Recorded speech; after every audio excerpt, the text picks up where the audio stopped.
श्री राधाकृष्ण दोस्तों, आप सभी का मेरे चैनल पॉजिटिव अप्रोच में स्वागत है। मेरा नाम नितेश भारद्वाज है और आज के इस क्लास में जो है केमिस्ट्री के टॉप 10 एमसीक्यूज को डिस्कस करने जाएंगे। जो एमसीक्यू जो है प्रीवियस ईयर में जो है पूछे जा रहे हैं और नए थोड़े से नए पैटर्न के ऊपर जो है पूछे जा रहे हैं। थोड़े से टिपिकल भी एमसीक्यू जो है रहने वाले हैं। तो आपको जो है इन एमसीक्यूज को बिना पढ़े तो एग्जाम में नहीं जाना है और देखना है कि इस टाइप के एमसीक्यूज के लिए आपको क्या-क्या चीजें पढ़ना पड़ेंगी, क्या-क्या चीजें याद रखना पड़ेंगी और कैसे जो है ये एमसीक्यूज आपको सॉल्व करने पड़ेंगे। देख लीजिए, पॉजिटिव अप्रोच अपनी पूरे जोर शोर के साथ जो है आपका टेट एग्जाम को क्लियर करवाने के लिए आ चुका है। अब आपको भी हमारे साथ साथ क्या करना पड़ेगा, मेहनत करनी पड़ेगी।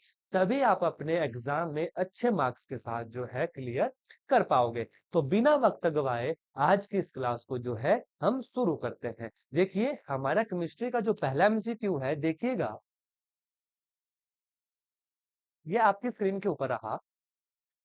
ध्यान से देखिए।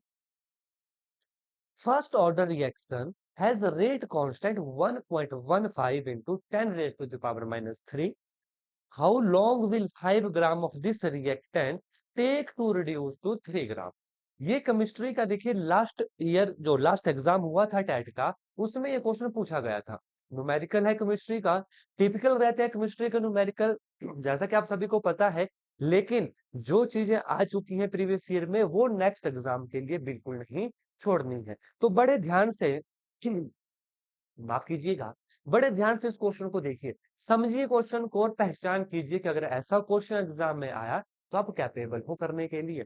क्वेश्चन, फर्स्ट ऑर्डर रिएक्शन है रेट कांस्टेंट गिवन है और उसके बाद जो है 5 ग्राम से उस रिएक्टेंट को 3 ग्राम तक रिड्यूस करना है। क्वेश्चन की पहचान हो गई। नेक्स्ट टाइम एग्जाम में आए, रेट कांस्टेंट गिवन है और हमारा जो रिएक्टेंट है उसे रिड्यूस करना है गिवन अमाउंट से, गिवन अमाउंट जो भी। इसके लिए हमसे पूछा है हाउ लॉन्ग, यानी कि टाइम पूछा है। तो आपको एक टाइम का फॉर्मूला जो है याद होना चाहिए।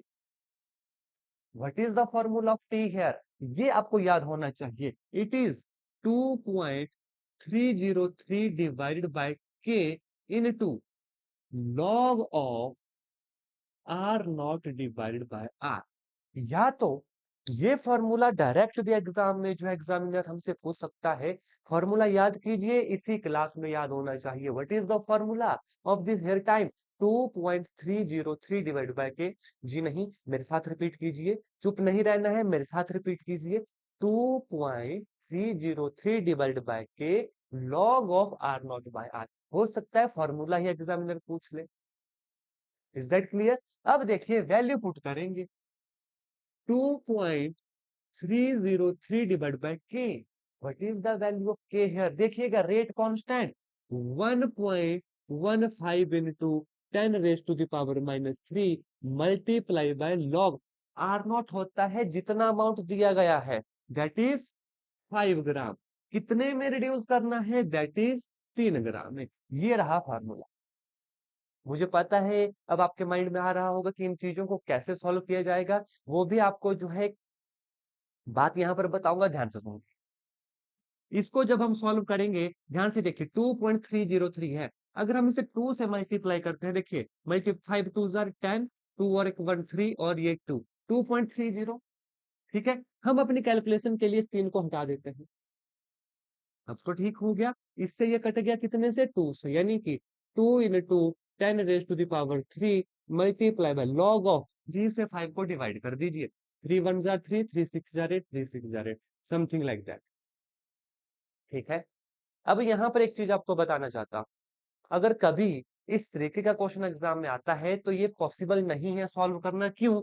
क्योंकि ये वैल्यू हमेशा जो है लॉग टेबल से ही निकलती है और लॉग टेबल आपको एग्जाम में नहीं दिया जाएगा और इतना समय भी आपके पास नहीं है कि आप लॉग टेबल से इनकी वैल्यू जो है कैलकुलेट करते चलिए। अब बात आती है कि अब क्या किया जाए। अब क्या किया जाए, ध्यान से सुन लीजिएगा। जो इस क्वेश्चन को हम सॉल्व कर रहे हैं, एटलीस्ट इस क्वेश्चन को तो पक्का कर लीजिए, इस क्वेश्चन को तो पक्का कर लीजिए। ध्यान से देखिएगा, 2 into 10 raise to the power minus 3 log of 1.66, इसकी वैल्यू होती है 0.2219। इस वैल्यू को अगर क्लास देख रहे हो, इस वैल्यू को याद कर लीजिए। जी हाँ, किसकी वैल्यू बोली? log 1.66 की वैल्यू मैंने बोली 0.2219। याद रह जाएगी? याद रह जाएगी। रिपीट कर दूं, log 1.66 0.2219। ये वैल्यू अगर क्लास देख रहे हो याद कीजिए। मैं अभी बताऊंगा क्यों करवा रहा हूं याद। एक तरीका तो आपको पता लगा कि वैल्यू हम नहीं फाइंड आउट कर सकते एग्जाम में। जब सॉल्व करोगे ये लगभग 444 के आसपास जो है हमारी कैलकुलेशन आएगी। ये तो आप देख भी रहे हो, 2 2 4 4 2 2 4 4 19 है, ऑफकोर्स 2 ही होगा 20 का आगे। ठीक है, तो 444 के आसपास जाएगा। आंसर आएगा इसका option number B will be right answer. ठीक है, क्वेश्चन सॉल्व हो गया। इसमें दो चीज अपन देखिए, एक फॉर्मूला, दूसरा लॉग टेबल की वैल्यू आप नहीं निकाल सकते। इसलिए ये वैल्यू अगर सॉल्व कर रहे हैं इस क्वेश्चन को, यही क्वेश्चन एग्जाम में आ गया तो आप करोगे। अगर ध्यान से सुनिएगा, हल्की हल्की वैल्यू अगर इसके आगे पीछे हुई तो भी आप कर सकते हो, तो भी आप कर सकते हो। ध्यान से देखिए, आपको पता है log 1 होता तब तो डायरेक्ट जीरो कर देते, log 1 की वैल्यू जीरो होगी। अब देखिए 0.66 है तो इसकी वैल्यू 0.2219 हो गई। अगर 0.55 हो जाता, 45 हो जाता, तो इससे थोड़ी सी कम ले लेना, एस्टिमेट लग जाएगा कि यहां तक वैल्यू आ रही है और उस हिसाब से ऑप्शन से आंसर कीजिएगा। समझ गए? या तो डायरेक्ट ये क्वेश्चन आ गया, अच्छी बात। फिर से एक बार बोल रहा हूं, log 1.66 0.2219, 55 होगा थोड़ी सी कम वैल्यू ले लीजिएगा, 66 से ज्यादा जाएगा थोड़ी सी ज्यादा वैल्यू ले लीजिएगा। Is that clear? फिर ऑप्शन से आपको आइडिया लग जाएगा कि कहां पर जो है आपका आंसर निकलने वाला है। अदरवाइज बिना लॉग टेबल से ये वैल्यू सॉल्व नहीं हो सकती एग्जाम में, अनलेस और अनटिल डायरेक्ट आपको ये वैल्यू याद ना हो। Is that clear question? Next question के ऊपर चलें। देखिएगा, which of the following is used to slow down the setting of a cement? जल्दी से कमेंट करके बताइए क्या इसका आंसर होने वाला है। तब तक एक बेहद ही इंपॉर्टेंट जानकारी आपको देना चाहूंगा। आपको इस वीडियो के नीचे जो है एक टाइटल दिख रहा होगा, HP TET non medical crash course, WhatsApp का नंबर दिया गया है। हमारे चैनल पॉजिटिव अप्रोच के माध्यम से टेट नॉन मेडिकल का 1 महीने का क्रैश कोर्स जो है लॉन्च किया जा रहा है 25 मई से। अगर आप उससे पहले देख रहे हो वीडियो, इस क्लास को एनरोल कर लीजिएगा 25 मई तक। अगर इस क्लास को उसके बाद देख रहे हो तब भी आप एनरोल कर सकते हो। क्लासेस आपको पीछे वाली और आगे वाली सारी मिल जाएगी। इस कोर्स में फिजिक्स, केमिस्ट्री, मैथमेटिक्स, साइकोलॉजी और जीके यानी जनरल नॉलेज हर एक चीज आपको जो है प्रोवाइड करवाया जाएगा। नोट्स प्रोवाइड करवाए जाएंगे, live classes as well as recording मिलेगी, मॉक टेस्ट मिलेंगे, प्रीवियस ईयर क्वेश्चन मिलेंगे 2017 तक के, और मॉक टेस्ट के साथ जो है पीवाईक्यू मैंने आपको बता दिया, एमसीक्यूज हर चैप्टर के मिलेंगे टॉपिक वाइज। तो ये हर एक चीज जो है आपको अवेलेबल रहेगी इस क्रैश कोर्स के अंदर। इसकी वैल्यू भी आपको बता देता हूँ कितना प्राइस है। देखिए वैसे तो 1500 प्राइस रखा गया है। अगर आपने हमारे चैनल को सब्सक्राइब किया है पॉजिटिव अप्रोच को, और टेलीग्राम चैनल को सब्सक्राइब किया है, तो 500 का डायरेक्ट डिस्काउंट मिलेगा और 999 में जो है ये पूरा कोर्स आपको मिलेगा। नेक्स्ट क्वेश्चन देखिए, which of the following is used to slow down the setting of smith? इसका जो आंसर है वो है option number A, that is gypsum.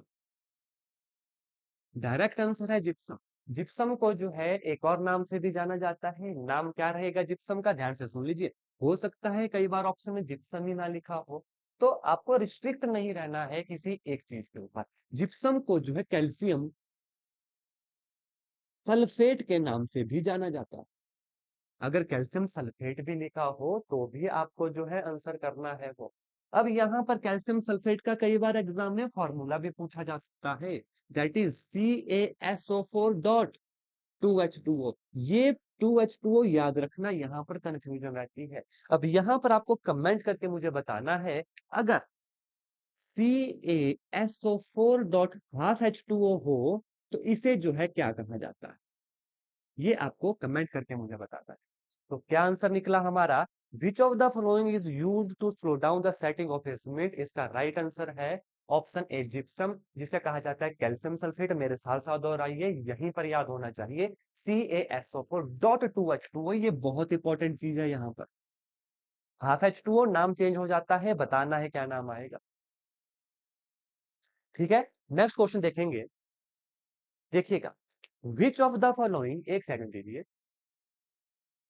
Which of the following reaction, ये जो गिवन रिएक्शन है नीचे CH3Br plus 2Na plus CH3Br, arrow लगा है CH3 plus 2NaBr, in the presence of dry ether कौन सी रिएक्शन होगी? सोचिएगा।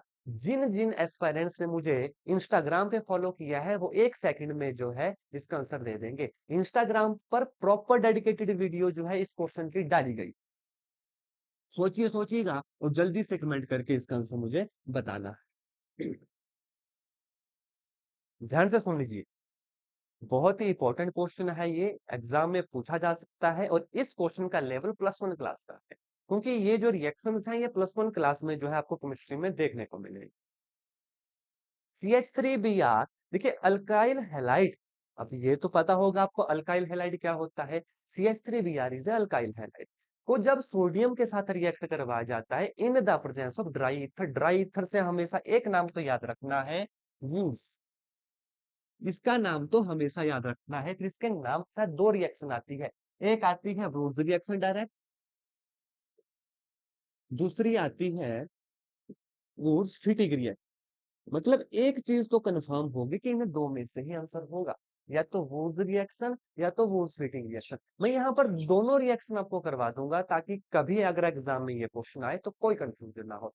किसकी प्रेजेंस में? Dry ether. ये भी पूछा जा सकता है आपसे कि वुड्स की जो रिएक्शन है किसकी प्रेजेंस में होती है, तो ये भी आपको पता होना चाहिए ड्राई ईथर की प्रेजेंस में होती है।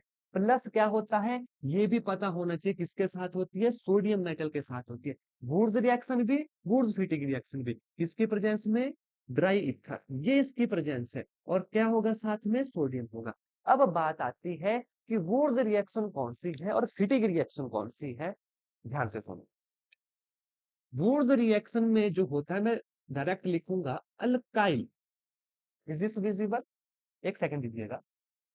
ये जो देखिए अल्काइल हैलाइड है, यहां पर ध्यान से सुनिए, अल्काइल हैलाइड जब सोडियम के साथ रिएक्ट करता है in the presence of dry ether, हमें मिलता है वुड्स रिएक्शन। ठीक है। और ये जो वुड्स फिटिंग रिएक्शन है, यहां से याद रखना, जब एराइल हैलाइड, अब आपको कंफ्यूजन होगा एराइल अल्काइल में बोल क्या रहा हूं, बिल्कुल नहीं घबराना है, अभी बताता हूं।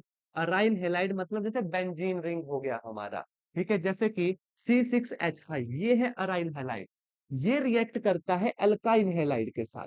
अब ये अल्काइल हैलाइड क्या है? अल्काइल हैलाइड हो गया जैसे कि CH3Br, this is our alkyl halide, this is our aryl halide, इसके साथ कुछ भी लगा दीजिए, Br लगा दीजिएगा। अराइल एरोमेटिक कंपाउंड याद कीजिएगा, इतना आपको अब याद आ जाएगा। अराइल हैलाइड जब अल्काइल हैलाइड के साथ रिएक्ट करता है in the presence of dry ether with sodium के साथ, वो बनती है वुड्स फिटिंग रिएक्शन। और ये जो गिवन क्वेश्चन है, क्वेश्चन देखिए, CH3Br प्लस 2Na, CH3Br दोनों अल्काइल हैलाइड है हमारे पास, ये है Wurtz reaction. Wurtz Fittig reaction अगर होती तो इस तरीके से होती, C6H5Br प्लस 2Na, यहाँ पर आयोडीन लगा देता हूँ CH3, this is our Wurtz Fittig reaction. देखिए अराइल हैलाइड है, यहाँ पर अल्काइल हैलाइड, तो इस क्वेश्चन का आंसर तो आएगा option A, that is Wurtz reaction. लेकिन फिटिंग रिएक्शन भी साथ में याद कर लीजिए, बहुत इंपॉर्टेंट जो है ये चीजें रहने वाली। और अगर चैनल को अभी तक सब्सक्राइब नहीं किया है तो अभी चैनल को सब्सक्राइब कीजिए और बेल आइकन को जरूर दबाइएगा। टैट के लिए जो है सीरीज स्टार्ट हो चुकी है यूट्यूब के ऊपर as well as paid course के ऊपर। आपके ऊपर डिपेंड करता है आपको किस तरीके से अपनी तैयारी जो है करनी है। कमी हम ना तो यूट्यूब के ऊपर छोड़ेंगे ना तो पेड बैच में छोड़ेंगे। और क्रैश कोर्स की जानकारी इस दिए गए व्हाट्सएप नंबर पर मैसेज करके आज ही लीजिएगा। नेक्स्ट क्वेश्चन देखिएगा, find the number of lone pair of electron central metal of XeF2। बहुत सारे एस्पायरेंट को ये क्वेश्चन बिल्कुल आसान लग रहा होगा, अगर आसान है तो मुझे आंसर करके बताइए। देखिए ये जो थोड़ा क्वेश्चन लेकर आया हूं ना, टिपिकल क्वेश्चन है और थोड़ा सा लेवल ज्यादा है, थोड़ा सा लेवल ज्यादा है। एक चीज भी बता दूं, जो आसान क्वेश्चन है फ्रीली अवेलेबल है टेलीग्राम के ऊपर। ये थोड़े से टिपिकल क्वेश्चन है जो एग्जाम में अब केमिस्ट्री के पूछे जा रहे हैं, लेवल एग्जाम का बढ़ता जा रहा है, आप सभी को पता है। तो अगर फ्री नोट्स अभी तक नहीं दिए, टेलीग्राम को ज्वाइन कीजिए, बार बार कह रहा हूं, ये तो आपको ही करना पड़ेगा, मैं तो नहीं करूंगा इस चीज को। मैंने अपना काम कर दिया है, टेलीग्राम पर फ्री नोट्स अवेलेबल है। जाकर पढ़िए, और ये जो टिपिकल चीजें ये हमारे चैनल के साथ बने रहिए, हर एक चीज करवाऊंगा। पढ़ोगे, अगर आज इस टाइम की छोटी सी इन्वेस्टमेंट मुझे दोगे ना, तो भविष्य में बहुत अच्छा रिटर्न आपको मिलेगा। 1 महीने की बात है, पढ़ लेंगे अच्छे से, ईमानदारी से, 100+ स्कोर जाएगा, खुशी होगी आपको भी हमें भी। और इसके बाद इमीडिएट आपको टीजीटी कमीशन देखने को मिलेगा। टैट नहीं होगा, कमीशन नहीं दे पाओगे। टैट होगा, कमीशन दे पाओगे। तो चलिए क्वेश्चन देखिए, find the number of lone pair of electron on the central atom of XeF2। Lone pair पूछा है आपसे, हल्का सा टिपिकल क्वेश्चन है, तो ध्यान से देखिए, मैं XeF2 का भी करवा दूंगा, मैं XeF4 का भी करवा दूंगा, मैं आपको XeF6 का भी करवा दूंगा। एक भी चीज एग्जाम में नहीं छोड़नी है, जहां से चीजें मिलती हैं बटोर लो। देखिए क्वेश्चन, अब यहां पर एक चीज याद करने की है, वो आज आप मेरे को प्रॉमिस कीजिए कि करोगे। एटॉमिक नंबर सभी नोबल गैसेस के एटलीस्ट याद होने चाहिए। बाकी जो बिल्कुल जनरल से है वो मुझे पता है कि आप सभी को याद है। याद है ना? जी हाँ, वो याद होने चाहिए। तो आज एक बार जरूर जो है पीरियोडिक टेबल के ऊपर नजर मार लीजिए, और देखिए जो नोबल गैसेस है ना, जैसे रेडोन भी हो गया, नोबल गैसेस लास्ट वाली है हमारी सारी, याद कर लेना है एटॉमिक नंबर। ठीक है, अब ध्यान से सुनिए, लोन पेयर हमें निकालना है, मैं सबके निकाल देता हूं, हो सकता है किसी का भी एग्जामिनर पूछ ले। अब इसके जो वैलेंस इलेक्ट्रॉन होते हैं हमारे पास, वो होते हैं 8। 8 इलेक्ट्रॉन, यानी जो आउटर सेल में इलेक्ट्रॉन होते हैं। अब ये कहां से निकले ये मैं यहाँ पर नहीं बताऊंगा, बिल्कुल बेसिक इलेक्ट्रॉन कॉन्फ़िगरेशन लिखिए, या मेरी जो लास्ट टाइट की वीडियो थी उनमें देख लीजिएगा, मिल जाएगा। ठीक है, 8 इलेक्ट्रॉन है। अब यहां पर इसने, देखिए F2, इसने 2 बॉन्ड बनाए, 2 बॉन्ड पेयर बने यहां पर, 2 इलेक्ट्रॉन चले गए, बचे कितने? 6 इलेक्ट्रॉन। अब 6 इलेक्ट्रॉन जो है कितने लोन पेयर बनाएंगे? ये बनाएंगे 3 लोन पेयर, ये बनाएंगे 3 लोन पेयर। अब आप कहोगे कि कैसे, 6 ने 6 लोन पेयर क्यों नहीं बनाए? ध्यान से सुनिएगा, कुछ इस तरीका का देखा है लोन पेयर, ये 2 बिंदु लगे होते हैं, मतलब क्या हुआ, 2 इलेक्ट्रॉन एक लोन पेयर बनाता है। तो बिल्कुल कंफ्यूज नहीं होना। अब आप सोचोगे कि तब 2 बॉन्ड जब इसने बनाए, माफ कीजिएगा, जब 2 बॉन्ड इसने बनाए तो 2 इलेक्ट्रॉन ही क्यों लगे? अरे भैया, 2 इलेक्ट्रॉन इसके लगे, 2 इसके लगे, तब जाके 2 बॉन्ड पेयर बने। तो इसमें बिल्कुल कंफ्यूज नहीं होना। जब लोन पेयर बनेगा, 2 इलेक्ट्रॉन से एक लोन पेयर बनता है, बॉन्ड पेयर भी 2 इलेक्ट्रॉन से बनता है, लेकिन 2 Hc के हैं, 2 F के हैं, ये याद रखना। ठीक है, कितने लोन पेयर आ गए? 3 आ गए। तो इस क्वेश्चन का आंसर तो मिल गया, ऑप्शन सी। आगे आ जाए, XeF4, कितने आउटर मोस्ट शेल में इलेक्ट्रॉन है? 8 इलेक्ट्रॉन है हमारे पास। कितने बॉन्ड पेयर बने? बॉन्ड पेयर बने यहाँ पर 4। कितने इलेक्ट्रॉन बचे? 4 इलेक्ट्रॉन बचे। 4 इलेक्ट्रॉन कितने लोन पेयर बनाएंगे? 2 लोन पेयर जो है हमारे पास यहाँ पर बचे। Is that clear? इसका आंसर आपको कमेंट करके बताना है कि यहाँ पर सेंट्रल एटम के पास कितने लोन पेयर जो है हमारे पास। हो जाएगा, बिल्कुल आसान। अगर जिसने कमेंट सही किया होगा, मैं पर्सनली उसकी कमेंट को लाइक करूंगा। नेक्स्ट क्वेश्चन देखिएगा, क्वेश्चन पढ़िए, caprolactam when heated at high temperature gives. ये क्वेश्चन देखिए लास्ट 2 और 3 एग्जाम से रिपीट हो रहा है, कैप्रोलैक्टम वाला। बिल्कुल आसान क्वेश्चन है, थोड़ा सा सोचिए क्या जो है इसका आंसर होगा। देखिए कैप्रोलैक्टम, ये भी मैं आपको बता दूं, +1 क्लास से ही लिया गया है। ठीक है, caprolactam and heated at high temperature हमें क्या देगा? इसका जो राइट आंसर है वो है हमारे पास option number D, nylon 6 will be right answer. Caprolactam भूलोगे तो नहीं, नाइलॉन 6 जो है इसका आंसर है। इसमें कुछ समझाने का नहीं है, डायरेक्ट क्वेश्चन है। पढ़ा होगा कर पाओगे क्वेश्चन एग्जाम में, नहीं पढ़ा होगा तो क्वेश्चन सॉल्व नहीं होगा, लेकिन अब तो पढ़ लिया, नहीं भूलोगे। नेक्स्ट क्वेश्चन पे चलो, during the denaturation of protein, which of the following structure will remain intact? Option A primary, option B secondary, option C tertiary, option D नाइनोक्टिव। इसका जो राइट आंसर होगा वो है option number A, primary will be right answer. ये वो question है जो टू द पॉइंट एग्जाम में आएंगे। पढ़े होंगे आंसर निकलेगा, नहीं पढ़ा होगा इस टाइप का क्वेश्चन एग्जाम में नहीं सॉल्व होगा। इसलिए क्वेश्चन जब पढ़ते हो तो थोड़ा सा टिक के पढ़ना है ताकि एग्जाम में ना भूलो, और रिवीजन तो एग्जाम में जरूर करके जाना। नेक्स्ट क्वेश्चन देखेंगे। देखिए, IUPAC nomenclature of element with electronic configuration Rn। देखिए फिर से नोबल गैस आ गई, फिर से नोबल गैस आ गई, रेडॉन। तो एक चीज तो आज समझ के जाइएगा, अगर क्लास देख रहे हो, ये नोबल गैस जितने भी हैं ऊपर से नीचे तक 8 से 9 है, सारे के सारे एटॉमिक नंबर याद होने चाहिए। ठीक है, क्या है इलेक्ट्रॉनिक कॉन्फ़िगरेशन? 5s14, 6d17, जी नहीं ये होगा 6d1, 6d1 होगा, और ये जो 7 है आगे ये 7s2 होगा, क्योंकि 5 6 7 चल रहा है, ये 5x2 होगा। अब देखिए, ये चीजें तो आपको जो मैंने अभी बोला पता होनी चाहिए। इस क्वेश्चन में हल्का सा ट्विस्ट है, हल्का सा टिपिकल कर दिया गया है क्वेश्चन। जनरली ऐसा क्वेश्चन आता है, आपको एटॉमिक नंबर गिवन होता है कि 107 का कितना होगा, 110 का कितना होगा, या 102 का कितना होगा, 101 का कितना होगा, कि एटॉमिक नंबर इस तरीके से जनरली ये क्वेश्चन पूछा जाता था एग्जाम में। ऐसा नहीं है कि ये वाला क्वेश्चन नहीं आता था, इस तरीके से पूछा जाता था कि ये एटॉमिक नंबर है, इसका हमें जो है IUPAC नेम बताइए।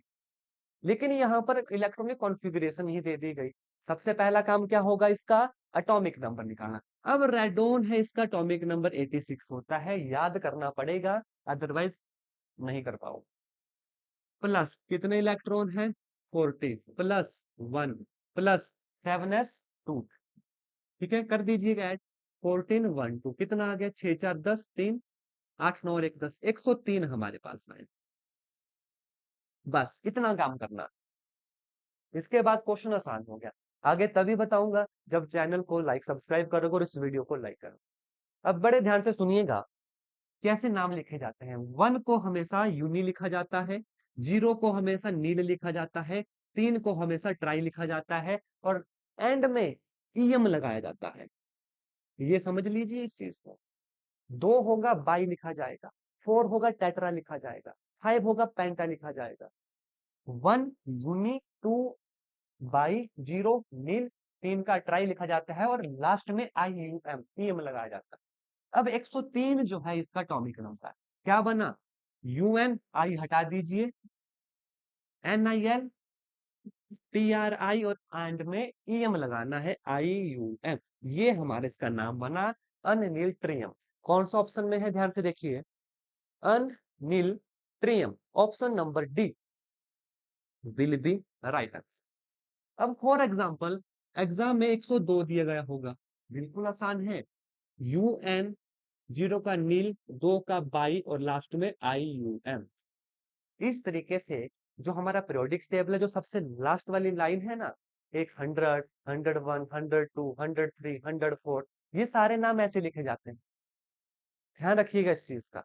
कई बार एग्जाम में डायरेक्ट बोला जाता है कि ये एटॉमिक नंबर है, इसका हमें IUPAC नेम दो। तो 1 का यूनी, 0 का नील, 2 का बाई, 3 का ट्राई, इस तरीके से आगे चलता है टेट्रा पेंटा हेक्सा, और लास्ट में IUM लगाना।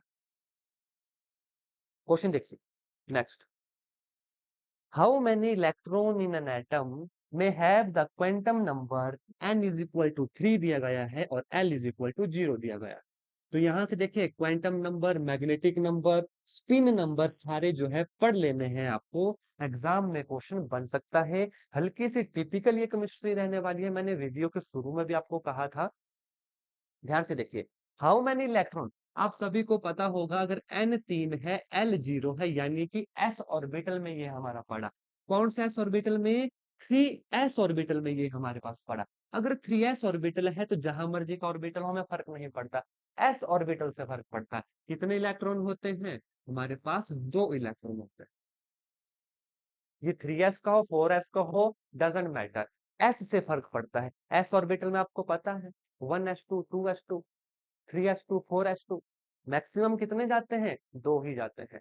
तो 2 electron will be our right answer. कौन सा ऑप्शन है? Option C will be right answer. देखिए, अगर आपको ये मेहनत अच्छी लग रही है तो अपने दोस्तों के साथ इसे जरूर शेयर कीजिएगा। उन्हीं दोस्तों के साथ शेयर कीजिएगा जिन्हें नीड है, जिन्हें टेट नॉन मेडिकल की नीड है, उन दोस्त के साथ जो है शेयर करना जो है आपका कर्तव्य है। यहाँ पर पढ़ाना मेरा कर्तव्य है। तो ज्यादा से ज्यादा वीडियो को शेयर कीजिएगा, तभी जो है मजा आएगा और हमें जो है पढ़ाने की मोटिवेशन मिलती है। इसके साथ मैं आपको बता दूं, क्रैश कोर्स भी जो है टेट नॉन मेडिकल का लॉन्च किया जा चुका है, जिसमें पांचों सब्जेक्ट जो है आपको पढ़ाए जाएंगे। फिजिक्स, केमिस्ट्री, मैथमेटिक्स, साइकोलॉजी और जनरल नॉलेज। इसकी कंप्लीट जानकारी इस दिए गए व्हाट्सएप नंबर पर ले लीजिएगा। जनरल एक शॉर्टकट मैं आपको बता देता हूँ, ये जो क्रैश कोर्स है इसमें प्रीवियस ईयर क्वेश्चन रहने वाले हैं 2017 से 2023 तक के, मॉक टेस्ट रहने वाले हैं, पीडीएफ रहने वाली है। जितना कंटेंट आपको पढ़ाने के लिए दिया जाएगा सारा पीडीएफ के फॉर्म में अवेलेबल होगा, रिकॉर्डिंग क्लासेस होंगी, लाइव क्लासेस भी होंगी, डाउट सेशन भी होंगे। मतलब एक कंप्लीट पैकेज और बहुत ही सही रेट के ऊपर आपको मिलेगा, बहुत ज्यादा इसमें चार्ज नहीं किया जा रहा। अगर आप हमारे एस्पायरेंट हो चैनल के सब्सक्राइब किया है तो 500 एक्स्ट्रा से डिस्काउंट है। सारी जानकारी इस दिए गए व्हाट्सएप नंबर पर मिल जाएगी, या हमें टेलीग्राम पर ज्वाइन कीजिए, उसका भी लिंक नीचे डिस्क्रिप्शन बॉक्स में जो है आपको मिल जाएगा। चलिए नेक्स्ट क्वेश्चन के ऊपर देखिए, मोलैरिटी से क्वेश्चन है। What is the molarity of NaOH solution prepared by dissolving its 4 gram in enough water to form 250 ml of the solution? Molarity, normality से क्वेश्चन जरूर देखने को हर साल मिलता है। ये आप नहीं कह सकते कि बहुत ज्यादा लेवल से क्वेश्चन आया है, ये हर साल देखने को मिलता है क्वेश्चन। हर साल 2 से 3 फार्मूले इसके याद रहने को रखने पड़ते हैं। इस क्वेश्चन में देखिए हमसे पूछा है what is the molarity, molarity का फार्मूला कितना होता है। वैसे तो मैंने अपनी काफी वीडियोस में बताया है, और जो फ्री नोट्स टेलीग्राम पे अवेलेबल है उनके ऊपर भी मोलैरिटी, नॉर्मेलिटी के फार्मूले लिखे गए हैं। अगर अभी तक फार्मूला नहीं आता तो किसकी गलती, क्यों नहीं टेलीग्राम से जो है सारी पीडीएफ डाउनलोड की। आज ही व्हाट्सएप पर मैसेज कीजिए, टेलीग्राम को ज्वाइन कीजिए, इन चीजों को डाउनलोड कीजिए। मोलैरिटी का जो फार्मूला होता है ध्यान से सुन लीजिएगा, वेट डिवाइड बाय क्या होगा, ग्राम एटॉमिक वेट, माफ कीजिएगा gram molecular weight, gram molecular weight in 200 divide by volume, और ये वॉल्यूम हमेशा याद रखना मिलीलीटर में होता। अब ध्यान से सुनो, व्हाट इज द वेट, कितना वेट बोला गया है यहाँ हमारे पास, हमें बोला गया है 4 ग्राम। ग्राम मॉलिक्यूलर वेट किसका, NaOH का। अभी आपको निकालना बताता हूँ, NaOH लिख रहा हूँ, इन 200 कितना वॉल्यूम बोला है, 250 ml बोला। अब यहाँ पर कैलकुलेशन सिंपल है, इसका मॉलिक्यूलर वेट निकालना आना चाहिए। देखिए सोडियम है 11 होता है एटॉमिक नंबर, तो मॉलिक्यूलर वेट उसका डबल से थोड़ा सा ज्यादा या कम होता है, तो अप्रोक्सीमेशन में हम जाएंगे 22। ऑक्सीजन का 8 होता है तो उसका डबल 16 पॉइंट समथिंग रहता है। 16 हाइड्रोजन का 1 रहता है। ठीक है, ये पॉइंट में कुछ और भी होता है, मैं सिंप्लीफिकेशन के लिए दे रहा हूँ। 6 7 8 1 9 2 3 39। अब ये तो हमने निकाला, लेकिन इसका जो एग्जैक्ट मॉलिक्यूलर वेट होता है NaOH का वो होता है 40 हमारे पास, ये याद रखना है। क्योंकि ये जो सोडियम का जो मॉलिक्यूलर 22 पॉइंट समथिंग, ऑक्सीजन का 16 पॉइंट समथिंग रहता है, तो आगे की तरफ जाता है, तो 40 जो है हमारा मॉलिक्यूलर वेट है। सॉल्व करो, 4/40, 100/250, जीरो से जीरो, इस जीरो से ये जीरो, 4 से 4 कटा, 1/25। कैलकुलेशन ठीक है हमारी, कोई ऑप्शन, जी हाँ निकल गया, देखिए 0.4 molarity, that is our option number ए। क्या याद रखना पड़ेगा, ये फॉर्मूला याद रखना पड़ेगा। दूसरा कि ग्राम मॉलिक्यूलर वेट जो है कैसे निकाला जाए, option A will be our right answer. Next question देखिएगा, और इस क्लास का जो है अंतिम क्वेश्चन रहने वाला है। In China, rose is used as a natural indicator. Which color will give the basic solution? देखिए चाइना रोज को जब इंडिकेटर के रूप में यूज किया जाता है तो जो बेसिक होता है वो कौन सा कलर देता है, जो एसिड होता है वो कौन सा कलर देता है, ये दोनों चीजों के बारे में आपको पता होना चाहिए, एग्जामिनर कुछ भी पूछ सकता है। ध्यान से देखिए, जो बेसिक होता है हमारा वो देता है ये कौन सा कलर, ऑप्शन नंबर बी, यानी कि green colour, China rose indicator. और अगर एसिड हो, एसिड के लिए देता है ये रेड पिंक, माफ कीजिएगा, डार्क पिंक, जिसे मैजेंटा कलर भी कहते हैं। तो ऐसा नहीं बोलना कि हमें सर ने डार्क पिंक बोला है और वहां पर मैजेंटा लिखा हुआ, उसे टिक ही नहीं किया। डार्क पिंक हो या मैजेंटा कलर हो, कोई भी ऑप्शन में आ सकता है। ये एसिड के लिए रहता है, बेसिक के लिए ग्रीन रहता है। किसकी बात हो रही है? चाइना रोज की बात हो रही। ठीक है, अमूमन आपने देखा होगा एसिड बेस के लिए आपको पीएच स्केल का कलर पूछा जाता था। अब लेवल बढ़ चुका है, क्वेश्चन थोड़े से टिपिकल आ रहे हैं, तो चाइना रोज से अब क्वेश्चन पूछा। बेसिक के लिए ग्रीन कलर, एसिड के लिए डार्क पिंक और मैजेंटा कलर।